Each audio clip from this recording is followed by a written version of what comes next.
Continuamos en Vigo y por hoy tenemos que saludar a los espectadores de Localia Televisión Vigo, de TV Miño, que nos acompañan. Hay que agradecerles que cada martes estén con nosotros y cada mes que abrimos la ventana al Eixo Atlántico nos asomamos a las preocupaciones, a los temas que seguramente muchos de los políticos tratan y trabajan durante buena parte de su tiempo y que nos preocupan, que nos ocupan, pero también queremos conocer un poco más en profundidad una de las Semanas Santas más importantes, por supuesto de Portugal, de la península ibérica y por tanto también del Eixo Atlántico. Nos vamos a ir a la tercera ciudad en importancia de Portugal, nos vamos a ir a la Roma portuguesa. La Semana Santa de Braga está declarada de interés turístico desde el año 2011.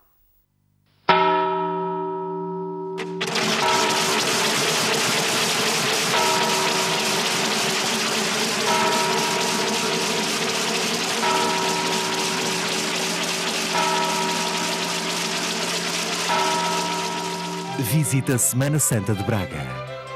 Toda a informação em www.semanasantabraga.com. Presidente da Cámara Municipal de Braga, alcalde de Braga, Ricardo Río, ¿qué tal? Muy boa tarde. Muito bom dia também. Gracias por estar con nos aquí en Radio Vigo, na cadena SER, en TV Miño e tamén en Localia Televisión. Semana Santa de Braga é falar da Champions League, das Semanas Santas en Portugal e en España, tamén na Península Ibérica. Claramente, é um evento que tem uma tradição secular e que tem vindo ao longo dos anos a ganhar projeção, que sempre atraiu a Braga muitos milhares de pessoas para as grandes manifestações, mas que tem vindo de ano para ano a ganhar na programação, quer do ponto de vista religioso, que não deixa de ser um evento com um cunho marcadamente religioso, naturalmente, mas do ponto de vista cultural, com vários concertos, com várias exposições, com várias conferências e também do ponto de vista social, porque é um período em que há uma enormíssima mobilização de toda a população que participa em cada uma das procissões, por exemplo, principalmente daquelas noturnas que vão ocorrer no dia 1, 2 e 3 de abril à noite.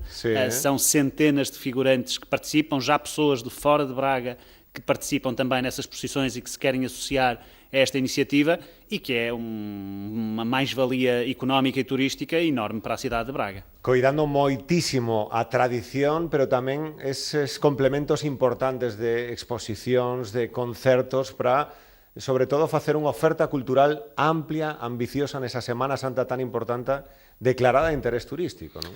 Exatamente. Em primeiro lugar, como disse, a Semana Santa tem esse cunho fortemente religioso. Sim. Há um conjunto de realizações que são organizadas pela Diocese de Braga, pela parte do Cabildo da Sé de Braga, pela Comissão da Semana Santa, que tem um cunho fortemente religioso, mas depois há um conjunto de eventos que são também organizados por essas entidades, mas abertos a outros espaços públicos, abertos também a outras instituições e que visam valorizar a oferta de todos aqueles que nos visitam neste período e que vão poder experienciar com as suas famílias um maior contacto com a cidade de Braga, que também fica particularmente acolhedora neste período, com vários projetos, mas também com todas estas manifestações que vão para públicos muito diversos. Saber explotar, aproveitar esa potencialidade turística que ten a Semana Santa dende hai séculos, precisamente, dende hai décadas que se está a traballar moi ben precisamente para potenciar, non, alcalde? Isto é importante. Eu diria que ainda há muito por fazer.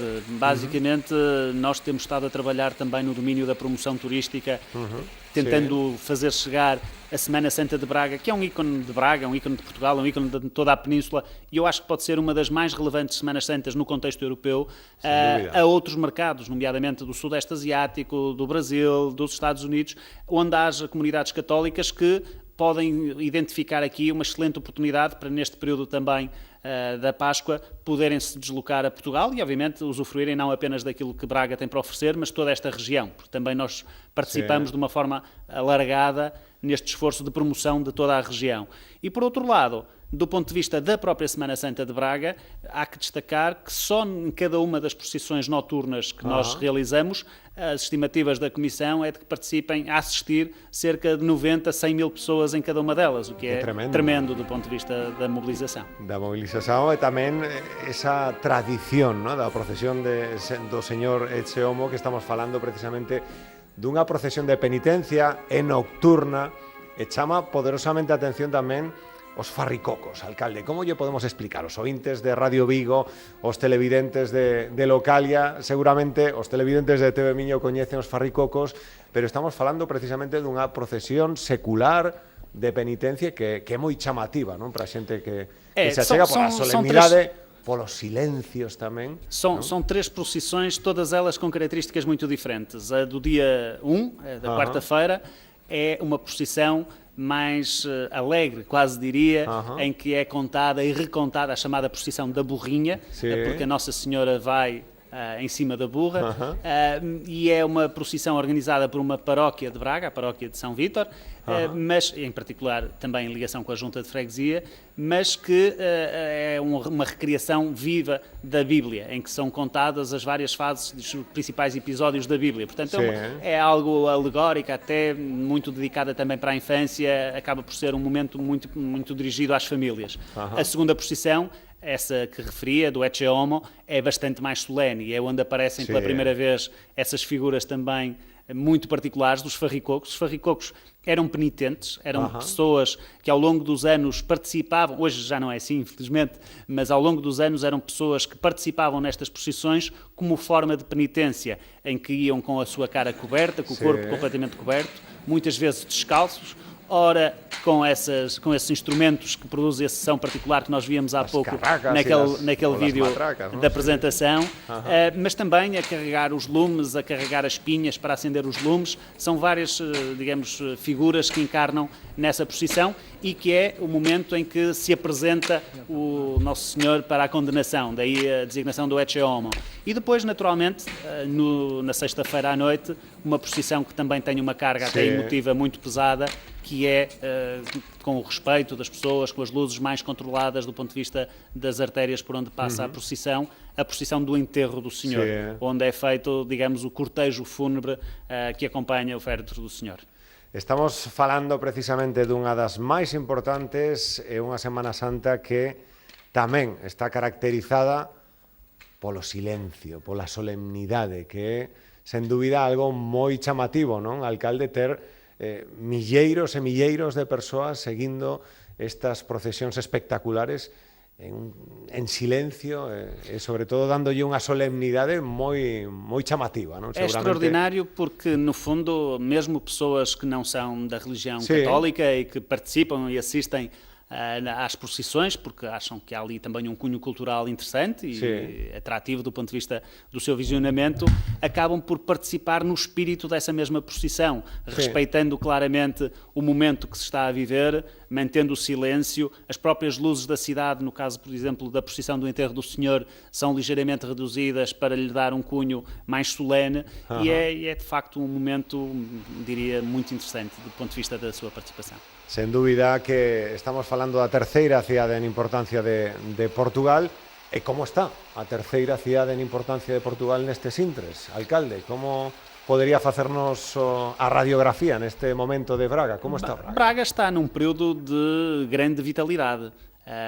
Por vários motivos, desde que eu assumi funções há cerca de ano e meio, mais coisa menos coisa, apostei claramente na revitalização económica da cidade e quer do ponto de vista da promoção turística de que vínhamos falando, de que a Semana Santa é um bom exemplo, mas temos outros ao longo de todo o ano, como é o caso da Braga Romana, como é o caso do São João, das festas populares de São João no mês de junho, de outros eventos particulares, como a Feira do Livro, que ocorre em julho, a Noite Branca, que é um grande momento também em setembro, o período natalício que nós temos trazido para grande animação de rua, que também, mais uma vez, no último ano, voltou a atrair largos milhares de pessoas à nossa cidade, com eventos desportivos, como a Rampa da Falperra, que teremos no próximo mês de maio, provas de atletismo que estão neste momento a ser organizadas, de ciclismo, que voltou a Braga, por exemplo, a volta a Portugal em bicicleta, que já não acontecia há mais de 4 décadas. E, portanto, Braga, do ponto de vista da promoção turística, está bem e recomenda-se. Do ponto de vista da captação de investimento, graças às mais-valias que temos com o conhecimento produzido na Universidade do Minho, no Instituto Ibérico de Nanotecnologia, com vários setores que são capazes de atrair investimento nacional e estrangeiro, temos neste momento em carteira vários projetos que se vão concretizar a muito curto prazo, que vão criar várias centenas de postos de trabalho e depois também do ponto de vista da própria componente de gestão urbana. Nós estamos a promover uma grande animação do centro da cidade, levando pessoas novamente para o centro, apostando na reabilitação de espaços patrimoniais e não só do centro da cidade.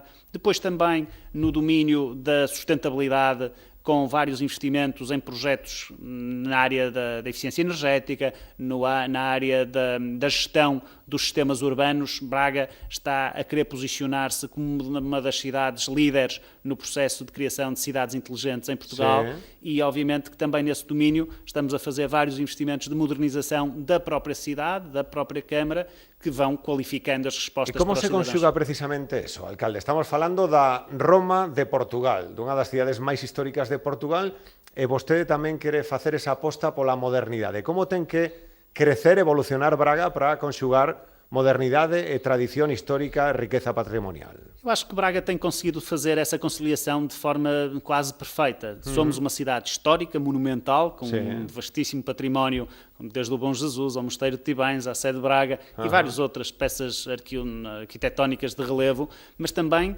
com esse traço de modernidade e de juventude. Braga foi há cerca de 3 anos a capital europeia da juventude, é uma das cidades ainda hoje mais jovens da Europa, é uma cidade com uma grande dinâmica por força da presença das universidades, em particular da Universidade do Minho, que é, nos rankings internacionais, a melhor universidade portuguesa, e depois que tem conseguido fixar em Braga muitos jovens, muitas famílias, garantindo também aqui a massa crítica para que as atividades culturais, no Teatro Circo, no Generation, em outros espaços, tenham sempre um nível de público muito considerável, para que, obviamente, do ponto de vista social, exista também uma dinâmica extremamente interessante, desde logo no próprio movimento associativo em todas as áreas, e que permanentemente também estimula a inovação. E nós queremos ser uma cidade de conhecimento, uma cidade de inovação, e estamos a conseguir conciliar isso com essa marca histórica que não deixamos de ter. Por eso, en abril, habrá en Braga un Fórum Internacional das Comunidades Inteligentes e Sustentáveis, Smart Cities, Smart Citizens. Falarase moito desto, alcalde, precisamente,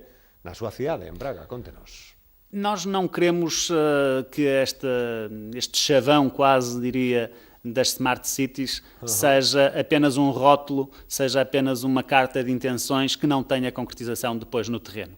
Estamos a trabalhar com vários parceiros internacionais para desenvolver projetos concretos de qualificação da cidade no domínio da sustentabilidade, da eficiência e da competitividade, para que, do ponto de vista da gestão urbana, tenhamos uma resposta mais adequada às necessidades dos cidadãos. Aliás, uma das questões que tem sido uma aposta estratégica da Câmara é da criação de redes de colaboração entre todos os agentes de desenvolvimento, em todas as áreas, na área económica, na área cultural, na área social. Nós não trabalhamos por nós juntamos a todos os parceiros e desenvolvemos projetos em conjunto, de maneira a que esses projetos não sejam projetos da Câmara, mas sejam projetos da cidade e do concelho. Isso tem acontecido em vários contextos e de forma muito positiva. Proximidade da administração, não? Completamente. É uma das marcas distintivas que nós queremos evidenciar e, em relação aos cidadãos, em relação às instituições, trabalhar sempre em conjunto, em parceria, para também otimizarmos os recursos que estamos a alocar.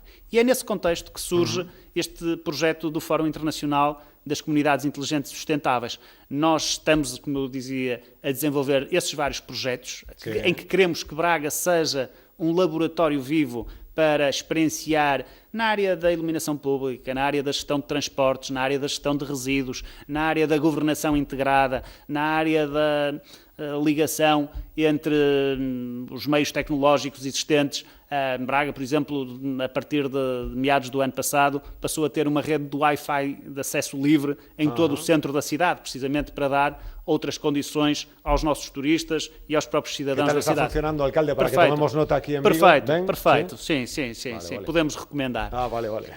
E, portanto, e em cada um desses projetos nós queremos dar-lhe coerência, ligá-los entre si e seguir sempre as melhores práticas a nível internacional. E daí que vamos levar a Braga, numa organização em que a Câmara também participa, mas que surge mais uma vez também da própria sociedade civil, vários protagonistas de cidades europeias, de cidades do Eixo Atlântico, como é o caso da Corunha, que está também a desenvolver um trabalho muito interessante nesta área, de cidades internacionais, de académicos internacionais, de investigadores, para, em Braga, partilharem aquilo que são as principais apostas e quais são, digamos assim, as tendências de vanguarda nesta mesma área. Sendo unha das capitais de Portugal, a capital de Portugal en nanotecnoloxía, en innovación, en investigación, conta Braga cos apoios necesarios precisamente para poder desenvolver esa capitalidade de liderar o que ten que ser o I+D en Portugal, alcalde? Claramente. Aliás, eu dou-lhe um exemplo que é bem evidência disso. Recentemente, a Bosch, que é uma das principais empresas sediadas em Braga, se não a principal, aliás, é o 6º maior exportador de Portugal e que está sediada em Braga na área da eletrónica, dos autorrádios, sistemas de navegação e de várias componentes, nomeadamente para automóveis, resolveu, mais do que ter um centro produtivo em Braga, criar um centro de investigação e desenvolvimento em Braga nesta área, em ligação à Universidade do Minho. Teve um primeiro projeto, ainda no atual quadro comunitário, de cerca de 18 milhões de euros, que permitiu a contratação de vários engenheiros e o desenvolvimento de vários projetos em ligação à Universidade do Minho, e pretende agora, no novo quadro, duplicar esse mesmo investimento, passar para mais de 150 de novos técnicos a recrutar e desenvolver cada vez mais novos produtos, novos processos produtivos, que depois, a partir de Braga, possam ser exportados para outros países a nível internacional dentro do grupo. A semana pasada falouse de investimentos no eixo atlántico, na Eurorregión, no norte de Portugal. O goberno portugués solicitou 147 millóns de euros para o tren, a modernización entre Vigo e a fronteira portuguesa, o que ten que ser a modernización do Vigo-Porto. Que supón este paso, alcalde? 147 millóns, solicitar ademais en bloque esa cifra que sería a posibilidade, ou plantearía esa posibilidade de poder desenrolar toda a modernización. Que supón? Eu diria que é o cumprimento de um compromisso pessoal até do próprio Primeiro-Ministro em várias reuniões que manteve com os responsáveis do eixo. O eixo atlântico nesta matéria, desde há vários anos esta parte, e em particular através dos seus autarcas portugueses, do José Maria Costa de Viana do Castelo, do Miguel Costa Gomes de Barcelos, de vários outros, eu próprio também, desde que fui eleito, sempre me associei a esta causa, que vimos reivindicando um investimento cabal na linha do Minho, de maneira a viabilizar a redução do tempo de viagem entre Porto e Vigo e dar-lhe maiores condições de conforto e de segurança, e, por outro lado, aquilo que veio a acontecer no passado ano, que foi a criação de novas paragens do comboio Celta. É verdade, ora, com isso, nós estamos a potenciar, como os números bem demonstram, um crescimento muito grande do número de utilizadores desta mesma linha, a facilitar a circulação de pessoas, seja por razões turísticas, seja por razões académicas ou até por razões profissionais, entre estes destinos, em toda a Eurorregião, e depois aproveitando também a ligação do TGV, que agora vai ter a sua nova estação aqui também em Vigo, e obviamente que vai ser também uma enorme mais-valia,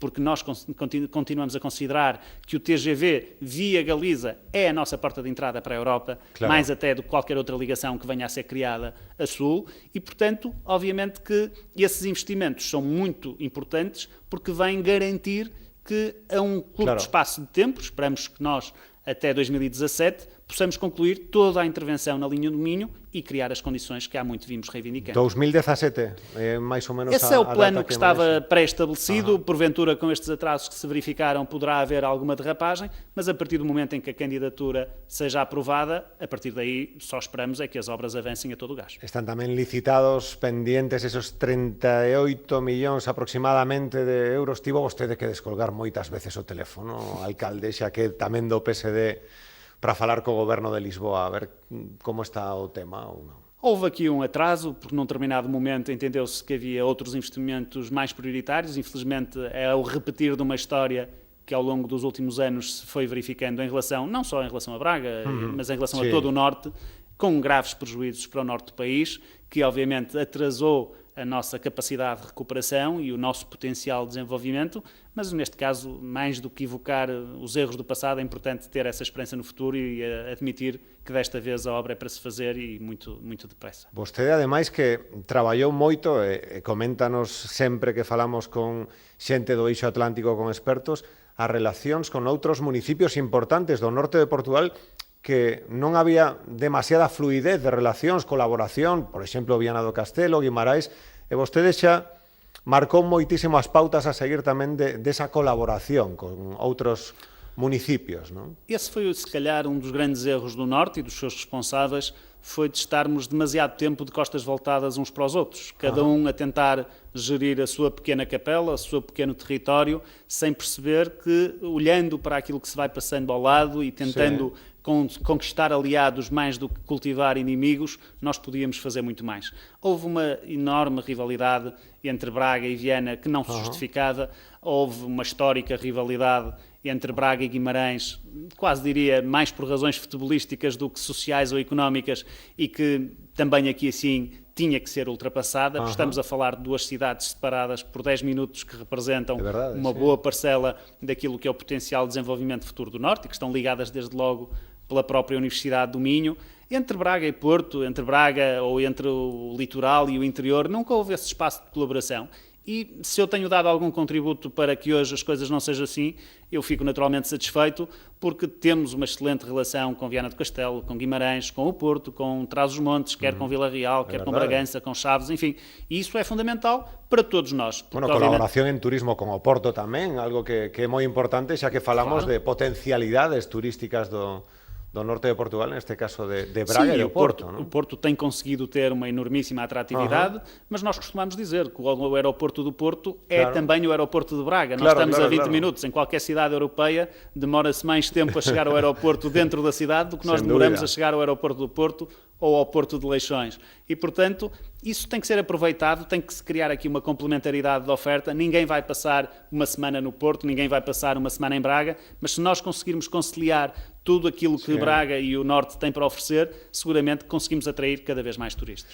Cando falamos precisamente de traballos, de plantexamentos de futuro, de ambicións, quero preguntarlle, alcalde, porque nos consta que xa non como presidente da Cámara Municipal de Braga, tamén como vicepresidente do Eixo, ten posto moitísimo empeño no camiño de Santiago Portugués, que aquí en Radio Vigo, en Localia, falamos moitas veces precisamente dese crecemento espectacular de usuarios, de peregrinos no camiño de Santiago Portugués, que creceu, pois duplicou as cifras en xaneiro de 2015 con respecto a xaneiro de 2014, en febreiro igual, e vostede ten ese obxectivo tamén marcado de potenciar o camiño portugués. Contenos un pouco. Eu acho que quem gere um determinado território pode querer concretizar os seus objetivos de formas diferentes. Às vezes tentar inventar a pólvora criando algo de raiz. Mas se olharmos para aquilo que temos e se aproveitarmos aquilo que temos, seguramente com muito menos recursos conseguimos ter os mesmos resultados. E o caso do Caminho de Santiago é um exemplo disso mesmo.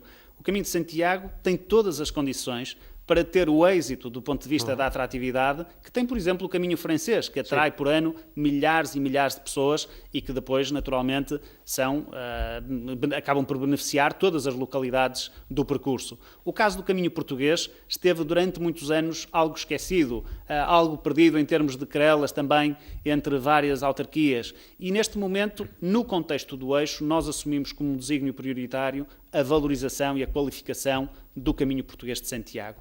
Criou-se uma comissão especializada no contexto do eixo atlântico, que por acaso até está a ser coordenada também pela Câmara Municipal de Braga, mas que integra várias outras autarquias também portuguesas.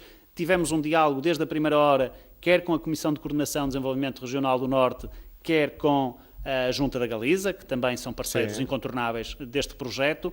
Temos vindo a posicionar o projeto de requalificação e valorização do Caminho de Santiago junto dos interlocutores nacionais, com o Ministro da Economia, com o Secretário de Estado do Turismo, com vários outros agentes, e neste momento há uma aposta clara em que no novo quadro comunitário se possam também dirigir fundos para esse mesmo projeto. E isso acontecendo, seguramente que vai reforçar ainda mais o crescimento que se tem verificado ao longo destes últimos 2 anos. Porque chama a atención o esforzo precisamente que nos contaba en algunha ocasión o secretario xeral do Eixo Atlántico, precisamente que se está a facer no norte de Portugal, na parte sur do Eixo Atlántico, e que chama a atención un pouco que en Galicia se están dando pasos aínda moi pequenos, non, para potenciar un camiño que vai imparable, non? Sí. Aínda tendo en conta que non hai unha promoción, por exemplo, en Galicia moi amplia, moi potente, non? Do Camiño de Santiago, que ten unhas cifras realmente boas, non? Nos últimos anos. E a partir do momento em que, obviamente, o caminho português começa a ser cada vez mais utilizado por visitantes estrangeiros, como já acontece, às vezes aparecem-nos americanos de outros pontos do mundo que, porque tomaram contacto com o caminho por este ou aquele acaso, já o começam a utilizar. E nós julgamos que este eixo Fátima, Braga, Santiago, é um eixo com um enormíssimo potencial do ponto de vista religioso, em termos de turismo religioso internacional, e obviamente que isso acaba por beneficiar toda a região. Como vicepresidente do Eixo Atlántico, onde hai que profundizar máis neste ano 2015 e tamén nos vindeiros anos na cooperación, no traballo precisamente conxunto de Galicia e Norte de Portugal, alcalde? Nós estamos como grande desígnio estratégico a agenda urbana. É o grande projeto do Eixo Atlântico para o próximo horizonte, em que nós julgamos que, do ponto de vista da qualificação das cidades, da criação de condições de sustentabilidade, também aqui assim, de promoção de iniciativas que sejam dinamizadoras da competitividade dos territórios e promotoras também da inclusão, ou seja, com uma fortíssima componente de responsabilidade social, que nós podemos replicar projetos de cidade para cidade, trabalhar também em conjunto, não apenas numa lógica de captação de fundos, mas sobretudo de qualificação de cada um dos territórios.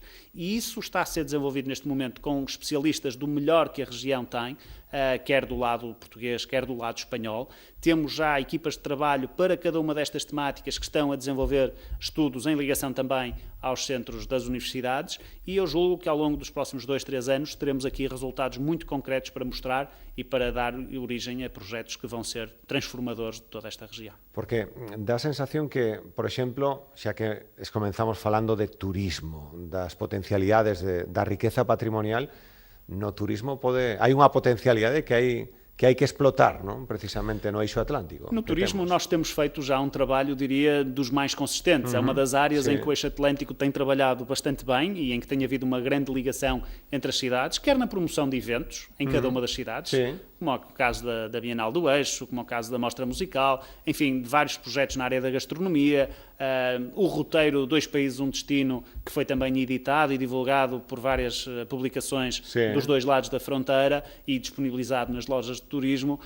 Há um trabalho já consistente nessa área, mas quando transpusermos isso para as outras áreas daquilo que é a gestão dos territórios, seguramente que o eixo no seu todo vai dar respostas muito mais adequadas àquilo que são as aspirações destes milhões de pessoas que representam uma fatia muito importante da população da Península Ibérica. Como ve Ricardo Río o escenario político en Portugal, tendo en conta que vai haber eleccións xerais en Portugal, como analiza vostede o panorama? Será sempre um cenário difícil, porque parece bastante complicado que alguma força política consiga obter, isolada ou conjuntamente, uma posição maioritária. Portanto, o pós-eleições será sempre algo complexo. Mas neste momento eu acredito que os portugueses já perceberam que o esforço que foi realizado por este governo foi um esforço necessário e incontornável para repor o país no eixo do desenvolvimento, que foram sacrifícios que tocaram a todos, não foram só às franjas mais sensíveis da população, as quais até acabaram por ser acabaram por ser beneficiadas em várias matérias, com várias medidas concretas de proteção dessas franjas, mas obviamente que, nomeadamente do ponto de vista da classe média, houve um período muito difícil que tivemos que atravessar, tal como em Espanha, tal como noutros países da própria zona euro, mas a verdade é que foi um caminho que não era possível evitar.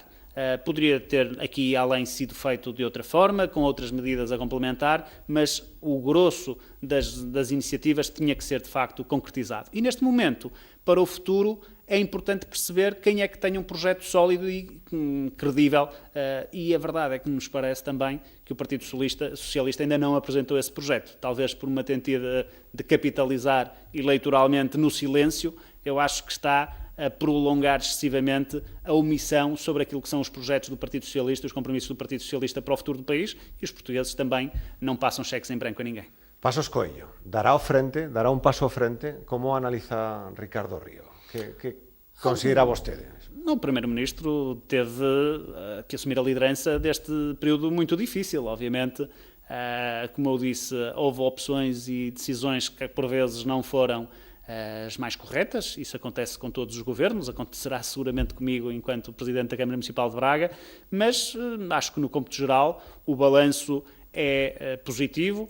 Acho que efetivamente o país cumpriu, e isso é reconhecido até externamente e já vai sendo demonstrado nos vários indicadores estatísticos que vão surgindo do ponto de vista económico, cumpriu um caminho de sacrifícios em benefício do futuro, e nesse contexto, naturalmente, faz todo sentido que dê continuidade a esse projeto. Antonio Costa, se lle digo para a xente de Vigo que nos este escoitar, líder do Partido Socialista actual, alcalde de Lisboa, a alternativa ao PSD, como analiza Ricardo Río? Como disse há pouco, enquanto Presidente da Câmara tem feito um bom trabalho, acho que tem merecido algum reconhecimento do ponto de vista da sua liderança do Partido Socialista. Ainda não conseguiu demonstrar ao que vem. De facto está algo amarrado, desde logo amarrado ao passado. Eu acho que Portugal tinha tudo a ganhar de se libertar daqueles que o conduziram à situação com que se deparou o atual governo, nomeadamente ao quase estado de bancarrota em que o ex-primeiro-ministro Sócrates e o seu governo deixaram o país. Infelizmente, parece que aqueles que hoje estão a determinar o futuro do PS são aqueles que conduziram o país ao estado em que se encontrava há 3 anos atrás. Cando falamos con José María Costa, o alcalde de Viana do Castelo, moitas veces eu de broma, irónicamente, lle comento, xa recibiu vostede unha chamada de Lisboa, e pregunto a vostede, Ricardo Río, que tamén é un dos que se fala moito das grandes esperanzas do PSD, xa recibiu vostede, señor Río, unha chamada de Lisboa ou aínda non? Eu recebo muitas chamadas de Lisboa a dizer continua o bom trabalho que está a fazer em Braga. Sí. Sim. Como di José María Costa, eu en Viana estou moi ben. Exatamente. E em Braga também não se pode estar melhor do que se está hoje. Pero se lle chaman, daría vostede o salto? Se non entra nos seus plans nestes intres? Não, neste momento e no futuro muito alargado, não tenho qualquer intenção de abandonar o caso concreto da gestão de Braga, e depois disso, obviamente, que não é uma lógica de evolução de carreira política que está nos meus horizontes. Dende Portugal, dende Braga, como ve a política española? Como se analiza a situación, o contexto político de Eu acho Espanha? que não é muito diferente daquilo que se vai passando, ou que se passou ainda recentemente também na Grécia, em que, por vezes, é muito fácil criar expectativas, prometer ilusões, quando não se tem responsabilidades. E depois, quando somos confrontados com as responsabilidades, temos que descer à terra. E aquilo que, porventura, durante um determinado período andou aí a insuflar o balão do Podemos, foi um pouco aquilo que levou o Syriza ao governo na Grécia. E neste momento os gregos, por muito que possam expressar o seu apoio às opções do governo, também já começam a perceber que muitas daquelas que foram as promessas aventadas durante a campanha eleitoral nunca serão concretizadas porque eram absolutamente irreais e nós não podemos impor aos outros aquilo que é a nossa vontade. Xa para rematar, de fútbol falamos ou este ano non toca, como se di aquí? Não, ainda podemos ganhar a Taça de Portugal, é ainda estamos na luta um bocado difícil, agora depois dos últimos resultados pelo 3º lugar, mas acima de tudo teremos novamente no próximo ano o Braga nas competições europeias, o que é fundamental também para a própria cidade. Objetivo 3º posto. Era o objetivo... Para a proxección tamén de Braga é importante, non? Que este era, porque Europa, daria o acesso à pré-eliminatória da Liga dos Campeões. O Braga, no passado, teve excelentes prestações na Liga dos Campeões e, infelizmente, o ano passado acabou por ficar arredado das competições europeias, mas está aí, está-se a reconstruir e temos uma equipa para o futuro. Este ano toca? Vamos ver, vamos traballar para isso. Alcalde, moitísimas grazas por achegarse aos estudios de Radio Vigo de Localia Televisión e por achegarnos un pouco a esa Semana Santa declarada de interés turístico, unha das máis importantes da Península Ibérica, que hoxe coñecemos un poquinho máis en profundidade aquí. Moitísimas gracias. Obrigado. Ricardo Río, unha de las grandes promesas del PSD, del partido actual en el gobierno, alcalde de la tercera ciudad de Portugal, que en estos días está de plenas celebraciones con esa Semana Santa, una de las más importantes de Portugal, y que se ha venido, nos ha hecho un hueco en su agenda, se lo agradecemos, para estar aquí con todos nosotros en Radio Vigo, en la cadena SER, en Localia y en TV Miño. Nosotros nos vamos y enseguida volvemos para despedir en la radio. Hasta ahora.